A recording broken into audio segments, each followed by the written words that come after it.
Hello, friends, and welcome back to the Trader's Mindchat Show. I'm Mike Lamott, trading coach and author of The Trading Mind Wheel and the Trading Success Blueprint. And as someone who's walked this trading road for over 2 decades now, today's episode is timely, and it's timely because the market just took a major dump. Hard. And when that happens, traders either react or they reset. This session is all about helping you reset. So, whether you've been trading for a few months or a few years, you're going to walk away with a clear process to handle weeks like this without spiraling mentally or financially out of control. So, let's dive in.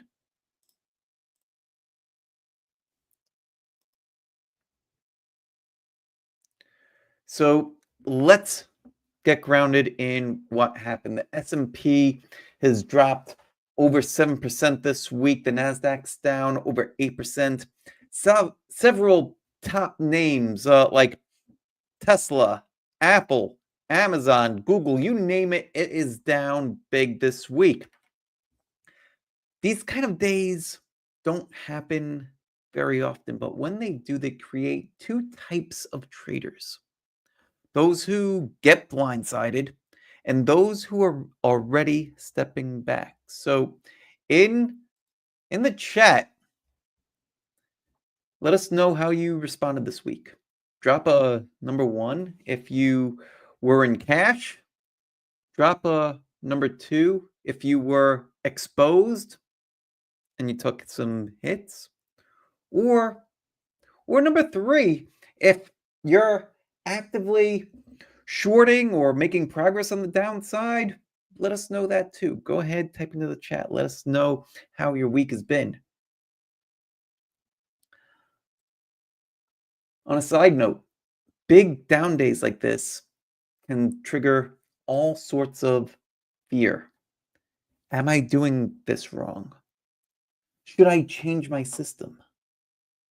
We're going to walk through how to answer those questions calmly and correctly.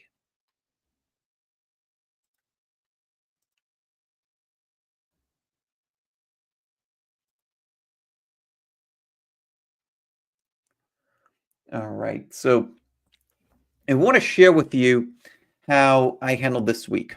Not as a blueprint for you, but to show you how process beats prediction. So let me bring over the charts here. We'll take a look at this chart of the NASDAQ, and I will hide the annotations because I mark up my charts quite a bit. So ahead of this drop the past couple of days, I moved into cash. On this day here, I sold my last position. I was actually in ALHC a couple of days ago, and I sold ALHC right here. I sold it on Wednesday on that little bit of a pullback there. The reason why had nothing to do with fear or predicting that price would fall or that the market would fall. It had everything to do with process. In fact, if we go back to the NASDAQ, actually the first time that I moved to cash was back here. I didn't short. If I short, that would have been pretty spectacular, but I moved to cash. And the reason why I moved to cash is because my plan told me to. My business plan told me to. How did it do that? We'll walk through that part too.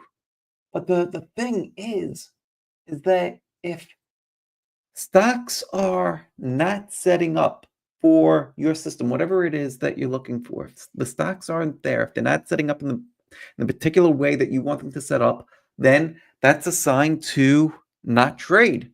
That's precisely what happened back here. Right, so if I just turn on the annotations for a second, my process shifted to a red condition back here, back on February the 20th. And that's when I initially moved to cash and then started testing some positions like ALHC back in here. So the big point of it is it's if you know what to look for, you don't need to be Nostradamus in order to trade well. The thing is to know what to look for. So, what are some of the things that told me that the market was getting into trouble and that I should sidestep without knowing that this drop here would happen? Number one, lack of stock setting up. Number two, the number of stocks making new 52-week highs versus 52-week lows starting to dry up, where you start to see far fewer 52-week highs and an expansion in stocks making new 52-week lows. This indicator right here is tracking the number of new 52-week highs versus new 52-week lows every single day. If you start to see more and more stocks making new lows, then that's something that will drag the whole market down. So if you're seeing a lot of stocks making new 52-week lows, then it doesn't make a whole lot of sense to start staying long. And to top it off, if the quality of the setups that you're looking for are, one, the quality isn't there, and number two, if the quantity of stock setting up is constantly shrinking, then that's something also that'll begin to tip you off. Here's something else that I want to share with you that I've been tracking each week.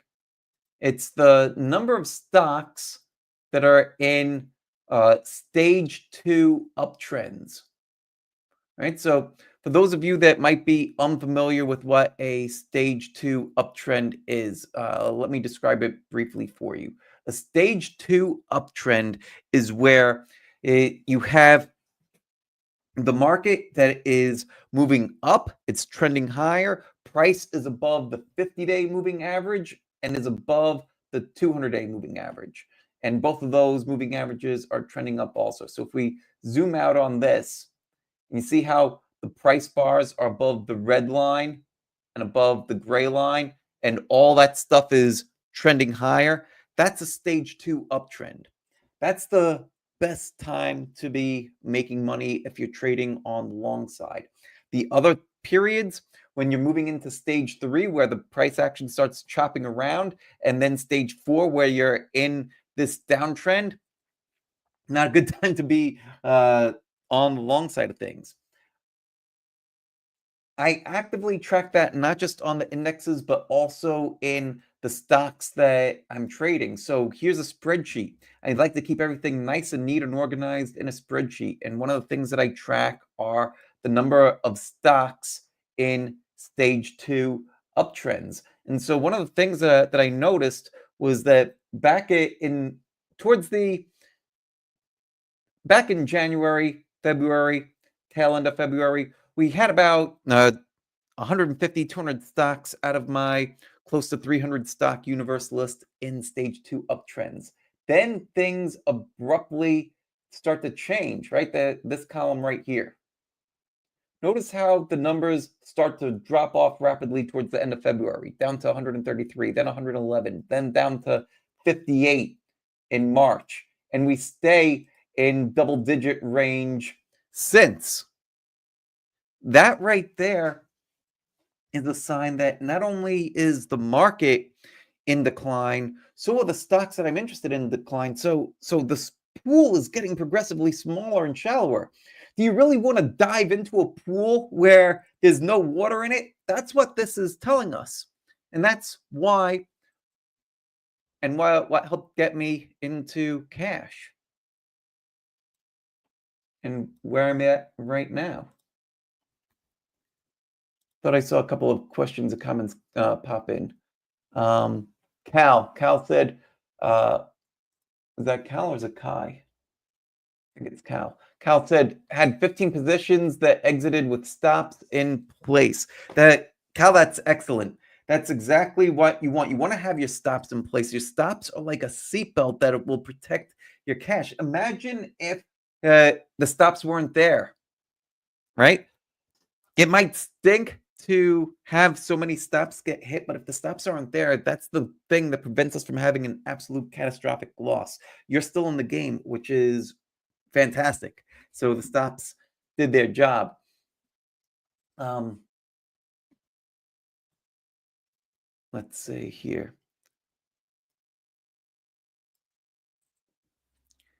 How to review after a drop. So now, whether you were in cash or if you were caught in the chop, this is the most important part of your week, the review. What did I do? Right? Question number one, what did I do? Question number two, did I follow my system? Question number three, what can I learn? The losing trade, right? Don't just go back through a losing trade that you had. You want to deconstruct your losing trades. Go back through it step by step by step. And then as you're walking through your trade step by step, ask yourself, how was my entry on this? Was this a trade that I should have even been in the first place? Did I act out of emotion or did I follow my plan? Grade that part of the trade. Then as the trade is progressing, grade your management of the trade. Should I have held longer? Should I have cut this one earlier? Did I follow the rules that I had laid out on this trade? And from a portfolio perspective too, how much risk were you carrying? What was the size of the positions that you had on?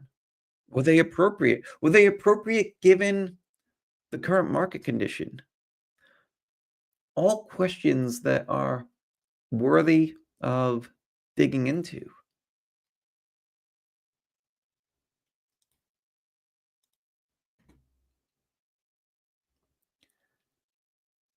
If you're not reviewing your trades every week, you're trying to improve by guessing, which is not good.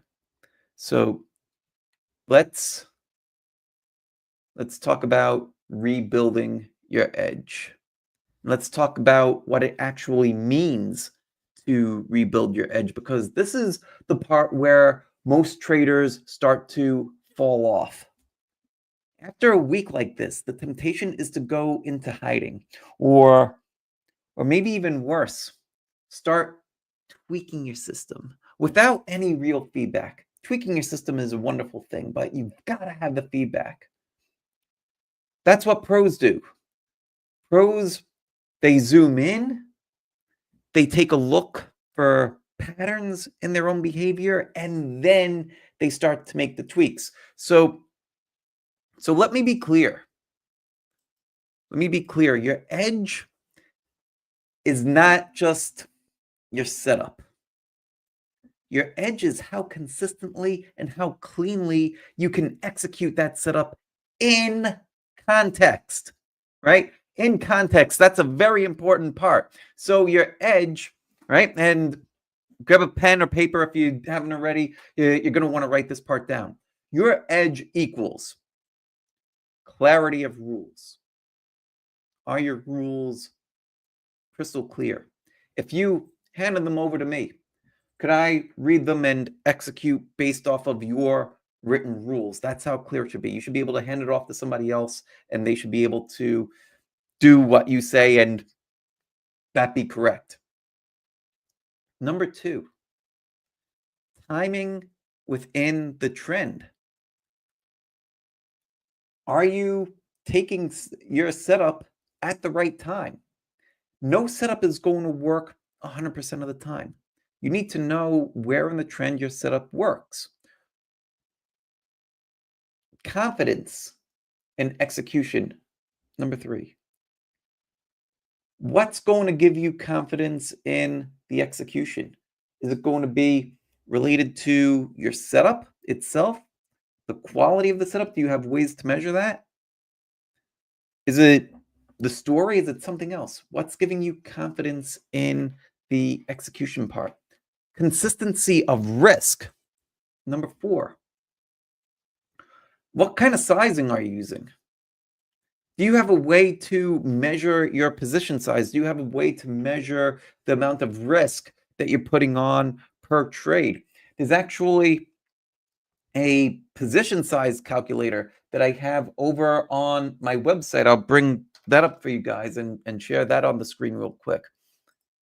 So if you head on over to my website, marowealth.com, there's a free position size calculator that you could use. You just go to marowealth.com, you go over to tools, and then click on position size calculator, and you use this to calculate your number of shares to buy it or even short in any trade. So for example, let's say that you're working with 100 grand, you want to risk 1%, your entry price is $100, your stop loss is 96.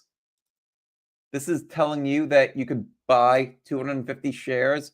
Your position size on it is 25 grand. You'd be risking $4 per share. The distance between your entry and your stop is 4%. And overall, you're risking $1,000. Now, how does this work on the short side? Well, let's say that you wanted to short at 96 and cover at 100. This is telling you that you would be shorting 250 shares, right? So same thing, right? And the risk is still $1,000. That's how that works. That's why I built this calculator, because to do this kind of math in my head, I'm not the guy that's going to be able to do all this kind of math, especially when you start to get into decimals in my head. So very easy to use this calculator, and it's not storing any kind of personal information. Just type in whatever you want, and then that's it. All right. Next up, ability to step back when the edge is gone. That's number 5. And how do you know when the edge is gone? You've got to be journaling. It's very difficult to know when the edge is gone, well, without a journal. One of the things that I like to trade or track rather is my performance over time. And I'm not just talking about my P&L. I'm talking about my wins and my losses and how I've done over my last 10 trades, how I've done over the last month. And I'll be able to easily see, well, over the last 10 trades, I've won 5 of them, right? And maybe you think that that's great. Maybe you don't. It really depends on your edge. But aside from the win rate, you also want to take a look at, well, what was I making on my wins? What was I losing on my losses? Is it close to 2 to 1? Is it at least where you're making more on your wins than you're losing on your losses? Those are the types of things that we need to keep track of. And if those numbers are favorable, great, then we don't need to step back from the edge. But if we start to see that our win rate is slipping, if we start to see that our average win size is dropping, those are signs that we may need to dial things back.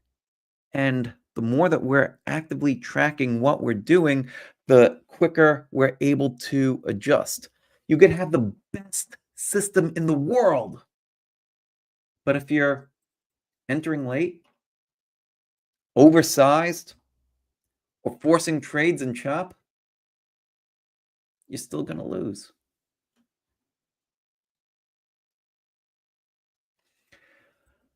I think that this week was one of the ultimate edge checks. It exposed traders who were trading out of habit instead of conviction. Let me ask you this. Did you size down this week? Let me know in the chat. Did you size down this week? Did you reduce your exposure when setups disappeared, or did you press when your system was flashing red signals? There's And please don't take that as a judgment. There's no judgment here at all. This is just an exercise in awareness. Because if you don't see the patterns, then you can't fix them.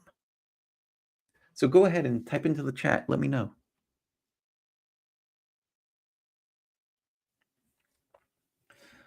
Before we transition over to the next slide, I want to give you 3 practical ways that you can rebuild your edge. Number one is going to be to audit.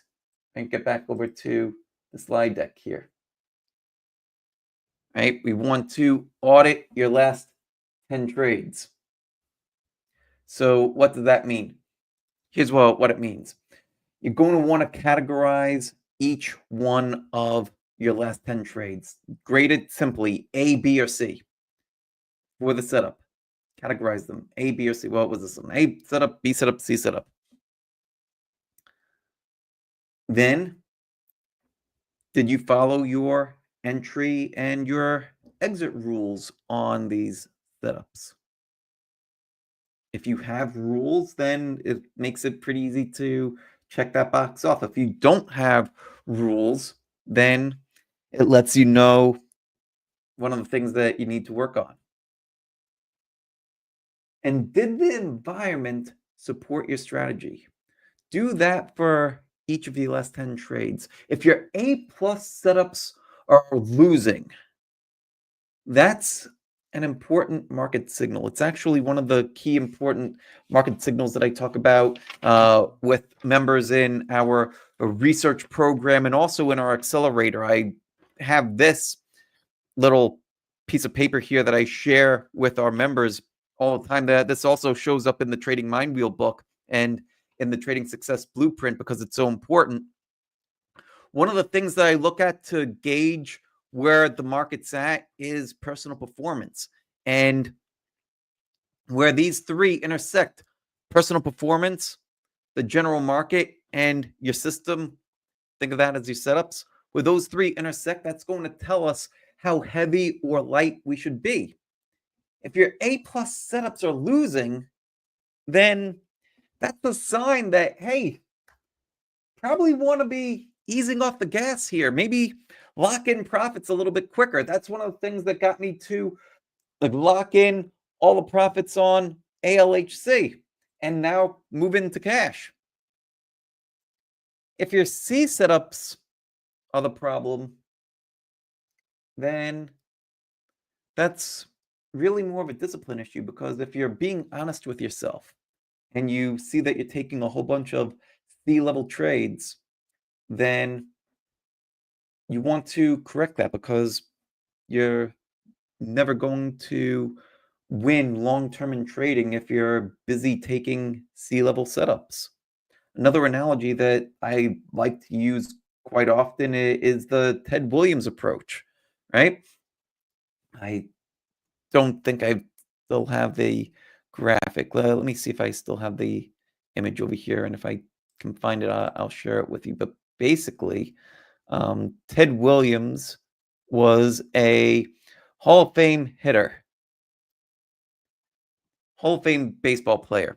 And he had the whole strike zone broken down, and he knew exactly if a pitch was coming over the plate, if he should swing at it or not, and if he would have a high percentage of hitting that pitch. We want to have the same thing with our trading, and we only want to swing at the high probability setups. Anything else that's off the plate, don't bother swinging at those. In trading, there's no called strikes, so why bother? Right? Just wait for the high probability setup, swing at those, and guess what? It'll help fixing another problem that a lot of people have, which is over trading.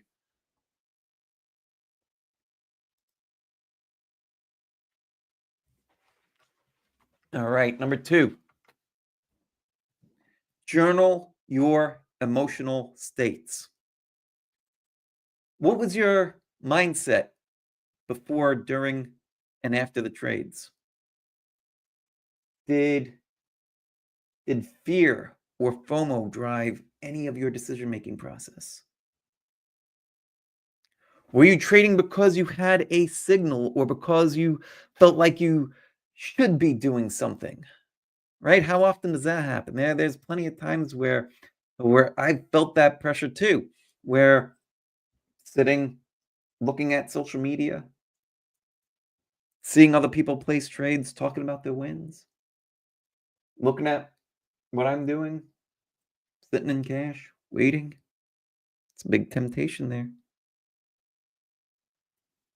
Should I should I trade because I feel like I should be doing something because there's somebody out there that I follow and admire that is doing something? We want to trade our own systems. It's great to learn from others. It really is. And if you are actively learning from somebody, and if one of the ways that you're learning from that person is by doing as they do, then that's different. If you're scrolling through social media casually and you happen to see somebody posting about trades and you're not in that one, but you just happen to see something, then that's a little bit different. That's like a shiny object kind of syndrome. That's where that would be the equivalent of turning on the television and seeing somebody happen to talk about a stock, or opening up the newspaper and seeing a stock being mentioned there and then running off and going to trade it. Were you trading because you had a signal or because you felt like you should be doing something? The difference between a hobbyist and a pro, one of the differences is that pros journal even when it sucks to journal, even when it's hard, even when there's losses or a mistake. When you've been trading for as long as I have and you make mistakes, and trust me, I make plenty. It's not fun to journal those, but the only way to work through them is to get it out of here and onto the page. Number 3, back to basics. Take your best setup. Run whatever your best setup is. Run 3 to 5 back tests on different market environments. Uptrends, downtrends, chop vests. Ask yourself, when does this setup work best and when does it tend to fail? That kind of a mini reset reconnects you with the core logic of your system. It reboots your conviction. And now, with the market looking like how it does here, right? Bring the market back up for a second. When the market looks like this is the perfect time to be running those kinds of backtests, because this is a great time to be sitting in cash, and it gives us plenty of time to do these kind of little mini reset back tests. So now I ask you this: what's the one thing you could do this weekend that'll sharpen your edge? What's one rule that you might want to refine? How about a rewrite of your checklist? Right? If you have a checklist, take a look at that checklist. Make sure that it still applies, that what's on there is good. Maybe there's some things that you might want to cut out, make it a little bit more efficient if it's a little too unruly. Maybe there's something that you might want to test or add into it if it's fairly light. Maybe you might want to cut your position sizing. Drop it in the chat right now. If you're watching this replay later on, write it down and DM me later. Help, whatever it is that you're working on, I'll help you pressure test it. Just reach out and let me know what you're working on, and I'll be glad to help you as best as I can. Here's an analogy for you. Call it the builder analogy. If you were building a house and a storm knocked it halfway down, would you scrap the whole blueprint entirely? Or would you review what held up, reinforce it, and build again? Treat your trading process the same way. Rebuilding your edge may not be sexy. It's not a dopamine hit, but it's the difference between surviving a week that looks like this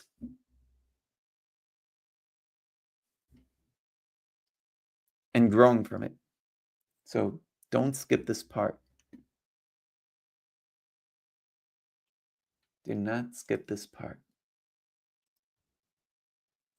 All right, let's go on to the reset checklist here. All righty, so number one, am I clear on the market environment? Are we in a phase 2 uptrend, or are we in phase 3 or even phase 1 kind of chop? Knowing this is going to help you to align with your expectations, how much you should expect to make from a trade. The big money is going to be made in phase 2. You can make money in phase 3. You can make money in all the phases, really. Knowing what phase you're in is going to really help to set your expectations, allow you to take profits at the right time, put your stops at appropriate levels, lock in gains. Knowing the phase of the market will help you dramatically. Is my system aligned with current conditions? If you're a breakout trader in a market like this, you're asking for a lot of pain.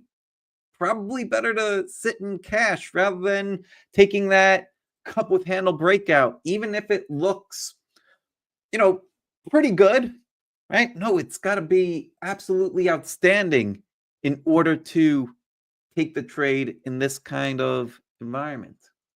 There haven't been too many of those, at least not from this seat. Number 3, am I trading from clarity or emotion? Am I trading from clarity or emotion? This is more of a gut check. And it's one of the big reasons why journaling matters so much. Which one of these here hits home for you right now? Go ahead, type into the chat, let me know.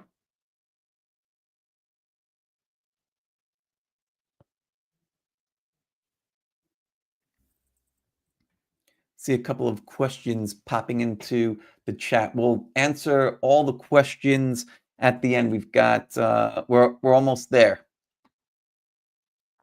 Almost there. Stick around. I'll be sticking around for a little while to answer more Q&A as well. Trade review. Let's talk about trade review. Let's workshop a trade together. Is there a ticker that from this week that you want to have reviewed? Go ahead, type into the chat. Take a moment here.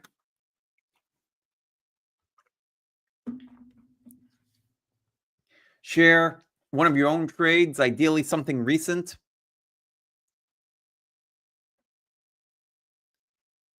We'll break down the setup, the entry, what the trade may have taught.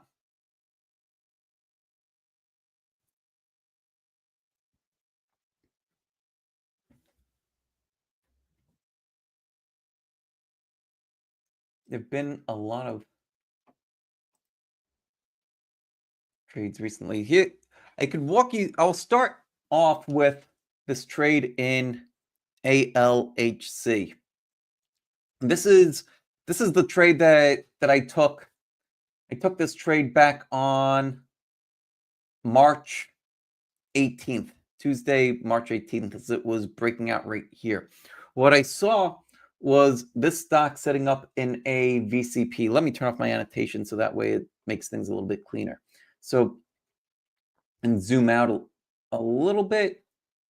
Yeah, I like it better like this. All right. So what I saw was a VCP. I saw price contract over here, right? So between November and January, then contract again between February and the beginning of March, and then from the beginning of March to the middle of March. So you see how price was contracting again and again and again. It's a classic Minervini BCP. In fact, I actually think that Mark mentioned that he was in this one too. I had no idea that he was in this one when I was buying it, but it's always great when you're seeing the same things as somebody that's your mentor. So some of the things that I liked about this one that told me to, you know what, this one is worth it even in a rough tape, is that this one was leading the market. I know that because of the relative strength line. That's why I keep this line down here. It's telling me that this is outperforming versus the market. More so than just the price action itself is how is this one performing relative to the other stocks in its industry group? That's something that's very important too. One of the things that I like to use to check that out is this tool called Deep View. All right, so let me bring up Deep View real quick.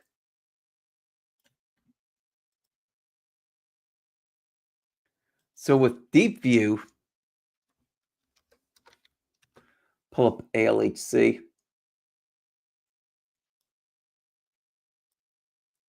I'm able to see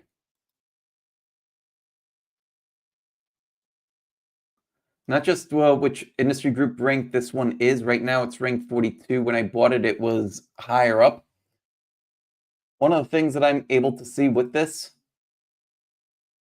is the other stocks in that same group. So if I turn off the annotations here and we're focused on the weekly chart, I'll just quickly go through the names in here. And what I'm observing is the price action of the stock that I'm interested in relative to the other ones in the group. And what I was able to see right away was that, wow, ALHC is really outperforming the other names in this group. Most of the other names at the time moving sideways. This one was kind of sticking out like a sore thumb.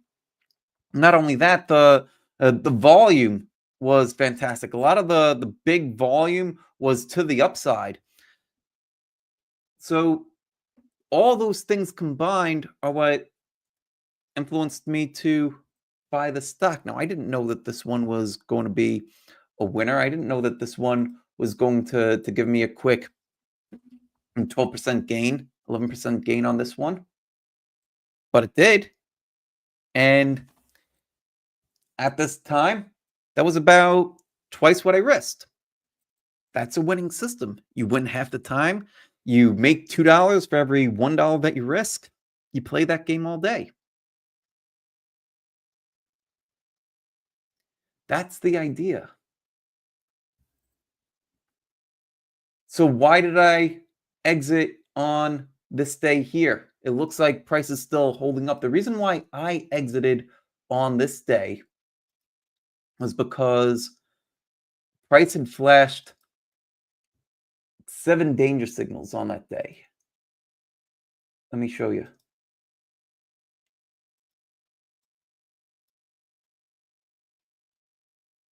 At one point on that day, it had flashed 7 danger signals. Let me see if I bring up the screenshot that I had.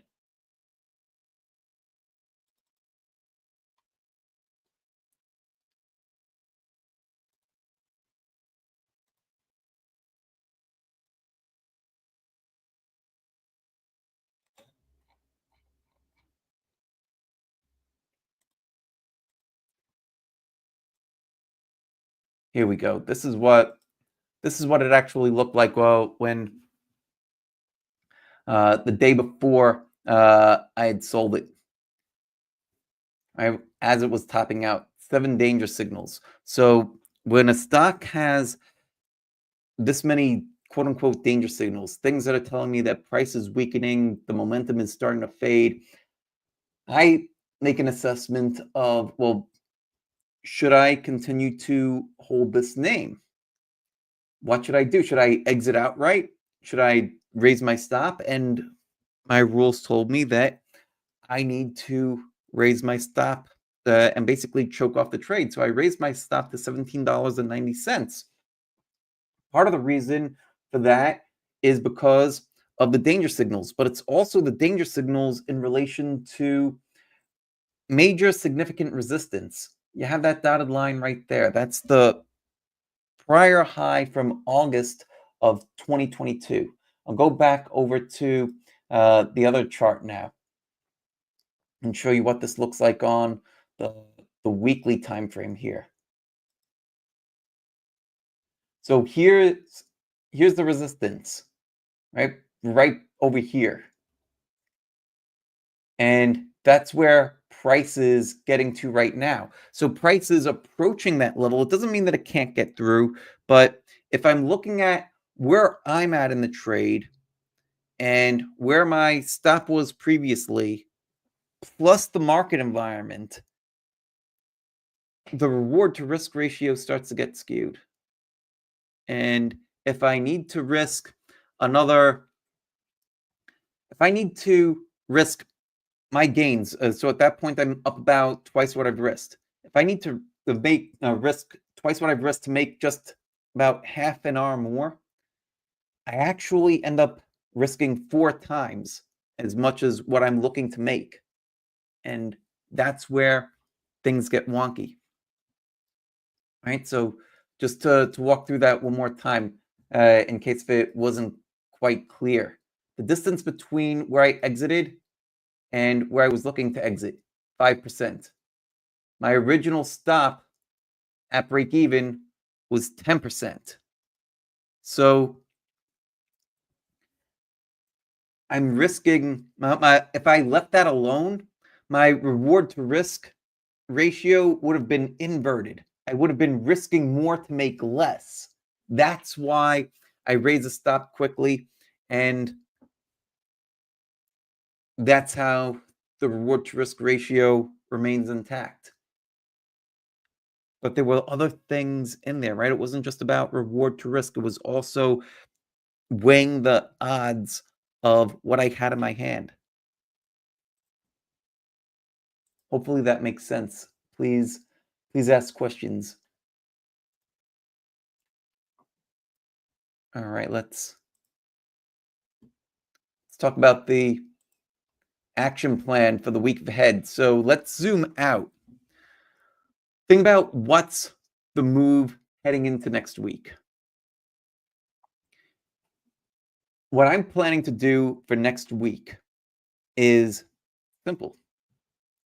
I plan to review what the market's looking like, go into my screens, run my screens over in deep view,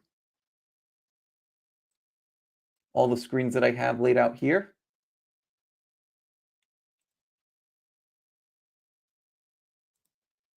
See what's passing each one of these screens, build my list, and then monitor the list. And it's from there, it's in doing all that, right? And I'll bring over the spreadsheet again so that way you could see the spreadsheet, because this is where a lot of the magic happens. It's just from being organized with this stuff and seeing how the market moves from one phase to the next. If I start to see a whole bunch of stocks passing my screens, right? And so let's say that instead of 229 stocks like I had last week, let's say that it jumps to, I don't know, let's say 250. It's not a huge jump, but it's a nice jump. And let's just say that I start to see some stocks bottoming out. Maybe it's not a time to dive right back into the market, but it'll also let me know that, you know what? Maybe we see a short squeeze. Maybe it's time, if I were short, it might be time to cover some. But I'm not going to just jump to those kind of conclusions. I want to go through my process, and that's how I start to make those kinds of decisions. And that's how you can make those kinds of decisions too. It's all based on process. It's not based on trying to predict anything. I hope that makes sense.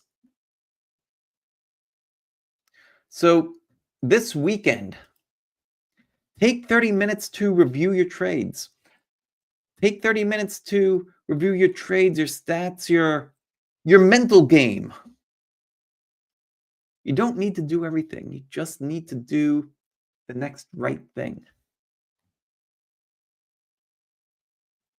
And finally, if you want more structure, if you want your trading to feel less chaotic, it's probably a sign that you do need more structure. I mentioned this to you last week. For those of you that weren't here last week and you're seeing it now, this can help you. It's a new book that I wrote. It's called The Trading Success Blueprint.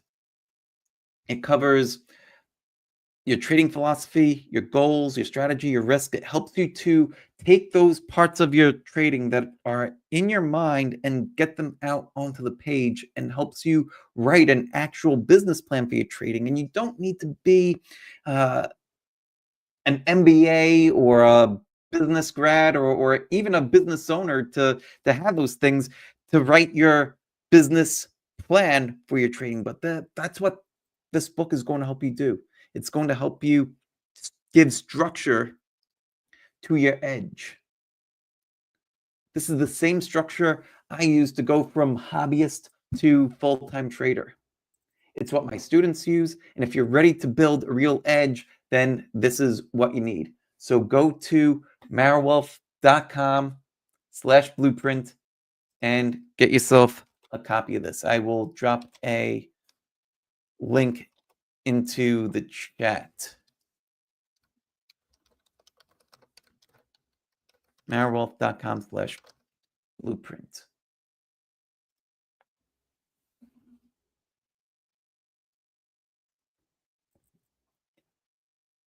Alrighty, so let's wrap things up. You don't need to be perfect. You just need to keep showing up. Keep reviewing, keep rebuilding. And if today hit home, drop reset in the comments. If you want personalized help, then DM me for either that book, or even if you want a free one-on-one call. I've been doing 15-minute free one-on-one sessions with people to help them realign, see what help they might need, give them a little bit of clarity. So if that's something that you're interested in, drop a note there and we'll get in touch.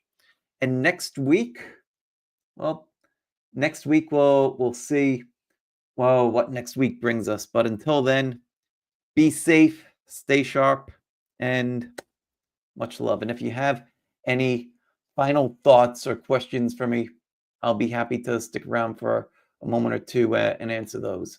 So let's see what you guys have here.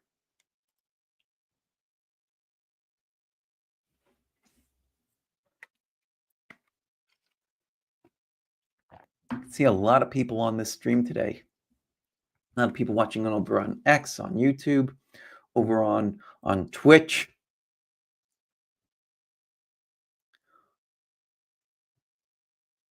Let's see here. All right, going back through the chat. Caleb mentions, did you have a system that would show such things? Did I have a system that would show such things? I'm not sure. Caleb, if you're still there, give me a little bit more context. on your question. I'm not sure what you mean by that. Did you even have a system that would show such things? Well, what were you referring to there?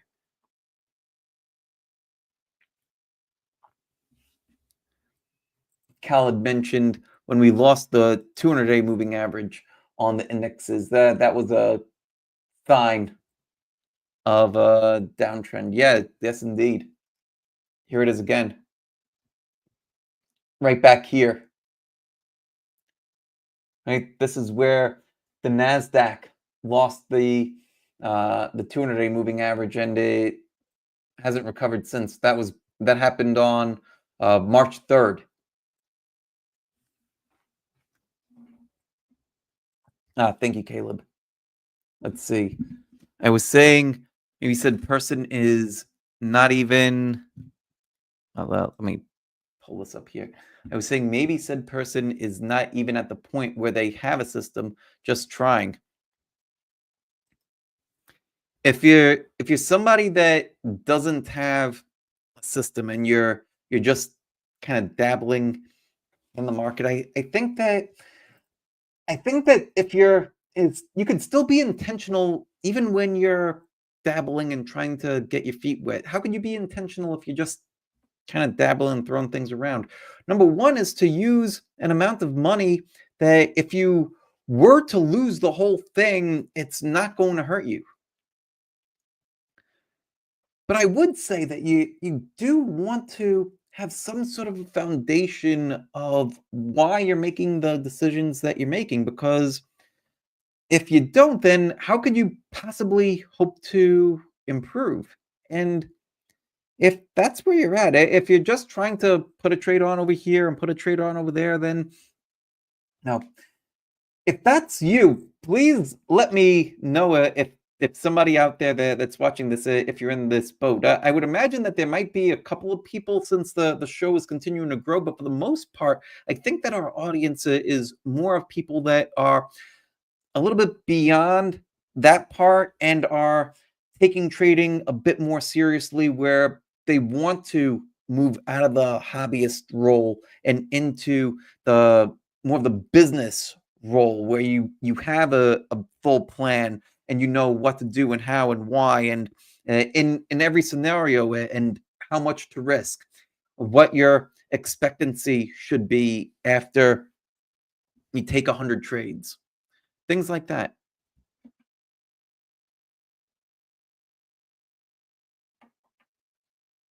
What other questions do you guys have? Stick around for one more minute before we call it a day.